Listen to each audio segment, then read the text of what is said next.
Berita penting untuk PIP anak sekolah dari tingkatan SD, SMP, SMA, ataupun SMK. Program Kartu Indonesia Pintar. Teman-teman sahabat sosial, kita akan jelaskan informasi-informasi perkembangan program PIP ini. Silakan ditonton video ini sampai habis, jangan di-skip agar tidak gagal paham.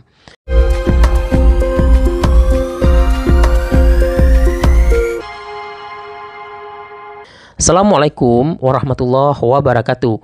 Welcome di channel Dunsana Emril. Terima kasih yang selalu stay di channel ini. Salam sejahtera untuk kita semua. Di video kali ini kita akan coba membahas perkembangan program PIP anak sekolah atau yang lebih dikenal Kartu Indonesia Pintar. Bagi teman-teman yang memiliki buku tabungan simpanan pelajar, kemudian Kartu Indonesia Pintar, nah itulah penerima program PIP. Atau tidak menerima bantuan tersebut, tentunya akan diverifikasi datanya jika memang layak untuk mendapatkan program bantuan anak sekolah ini. Nah, kita akan bahas lebih detail nanti terkait perkembangan program PIP ini. Jadi teman-teman, sebelum saya bahas lebih detail, silakan tekan dulu tombol subscribe-nya dan nyalakan lonceng notifikasinya. Terima kasih yang selalu mensupport channel Dunsana Emril.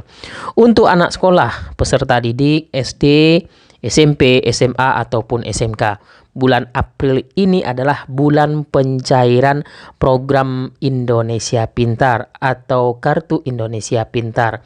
Kemudian yang kedua yaitu kenapa bantuan yang diterima tidak full 100%. Nah, ini apakah ada potongan atau tidak. Selanjutnya teman-teman, kita akan jelaskan juga lebih detail terkait perkembangan informasi program PIP ini agar teman-teman sahabat sosial dapat memahami perkembangan program PIP ini. Apakah seluruh peserta didik yang terdaftar tahun sebelumnya mendapatkan program PIP tahun ini? Nah, informasi tersebut bahwa tidak semua penerima PIP di tahun sebelumnya mendapatkan di tahun 2023 atau bisa saja di bulan April tidak cair. Nah, ini apa sih penyebabnya? Nanti kita akan jelaskan. Selanjutnya, teman-teman sahabat sosial, kami akan sampaikan terlebih dahulu penerima program PIP tahun 2023 kuotanya hampir 18 juta peserta didik. Nah, ini penting ya. Apakah semuanya dicairkan di bulan April ini? Jawabannya tentu tidak. Proses dilakukan secara bertahap dan dilakukan dengan 3 termin. Nah, itu penting ya teman-teman. Jadi tidak ada lagi pertanyaan nanti kenapa bantuannya belum juga dicairkan.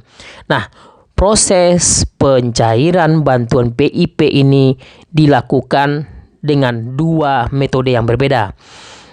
Yang pertama yaitu bagi penerima PIP yang berdasarkan dari data DTKS.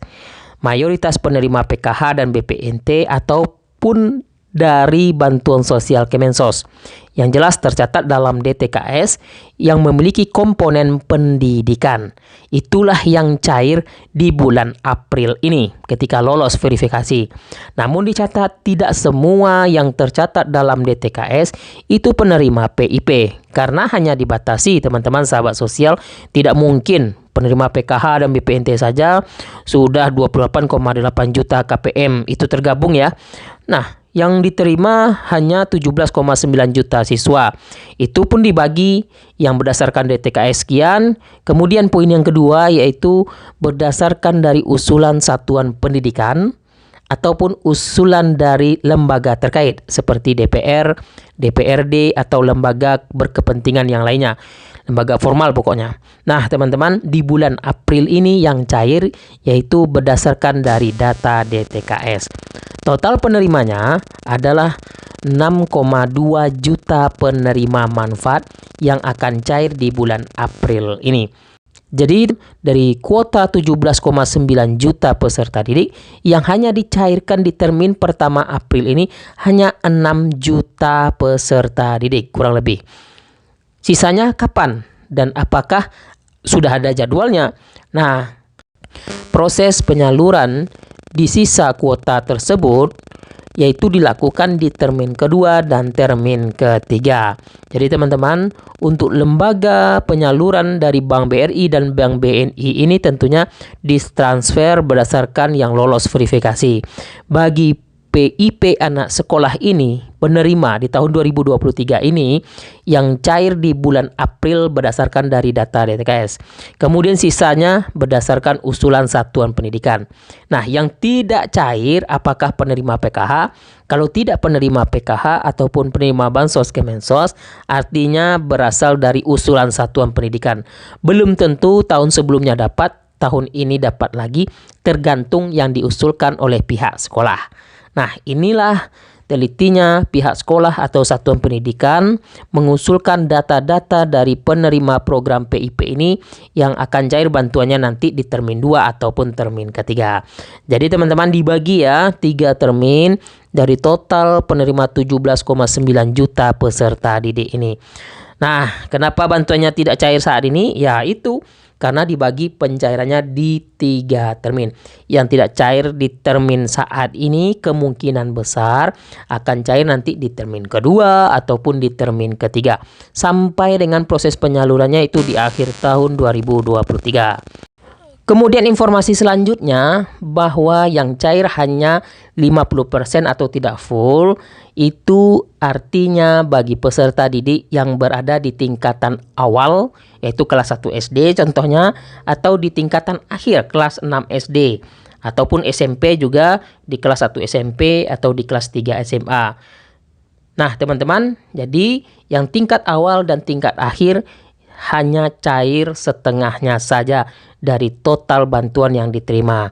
Nah, itu penting teman-teman ya untuk diketahui. Jadi perkembangan program PIP ini sudah hampir merata ke seluruh daerah. Namun tidak semuanya cair karena yang cair lebih kurang 6 juta peserta didik.